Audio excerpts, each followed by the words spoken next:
This week at the Scottish Parliament has been the final week before the summer recess, and so there's been quite a lot of things happening and quite a busy time on committees and in the Parliament as a whole.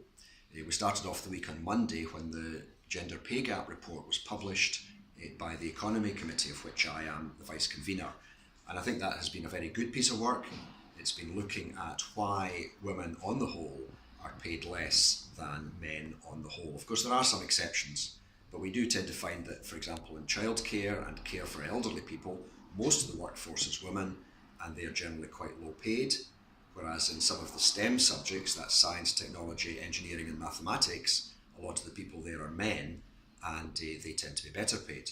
We also find now that in some professions, like my own in accountancy and also in the law profession, it's actually a majority or close to majority of women who are coming in at the bottom end, but they are not progressing as fast, and the top positions are still generally held by men in these kind of places. So all of this needs to be tackled. I raised this with Nicola Sturgeon at First Minister's Questions, and this is something that clearly is very high on her agenda.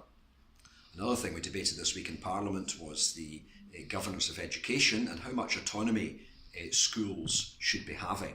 Clearly, schools have traditionally been run by councils, and in our case, Glasgow City Council. And I have to say, I think there's a lot of strengths in that. I think the Education Department in Glasgow can be very good at supporting individual schools which are maybe toiling a bit.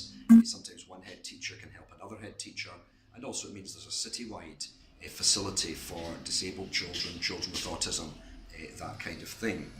So I think I'm comfortable with where John Swinney is at the moment, that he will give a bit more autonomy to the head teachers. But it's interesting to see that the SNP very much has the mainstream, the middle ground in this, because we have the Conservatives wanting much more autonomy for individual schools, which I fear would mean that poorer schools would really suffer, or schools in poorer areas, whereas the Labour just want to carry on as they have been with the council, doing everything from the centre. So I think we're in a reasonable position, but we'll see how it goes and keep it under review. And then finally, yesterday I spoke in the debate on parliamentary reform. There has been a report just came out on that, making certain recommendations. I'm glad to say not major things, no plans for a second chamber, no plans to increase or decrease the number of MSPs, but certainly looking at the committees and how they work, giving them a bit more freedom and a bit more power. And broadly speaking, I would be supportive of that, because we all do have responsibility as MSPs. I have responsibility to my party, but I also have responsibility to the Parliament as a whole, to my local constituency here in Glasgow-Shettleston, but also to Scotland as a whole.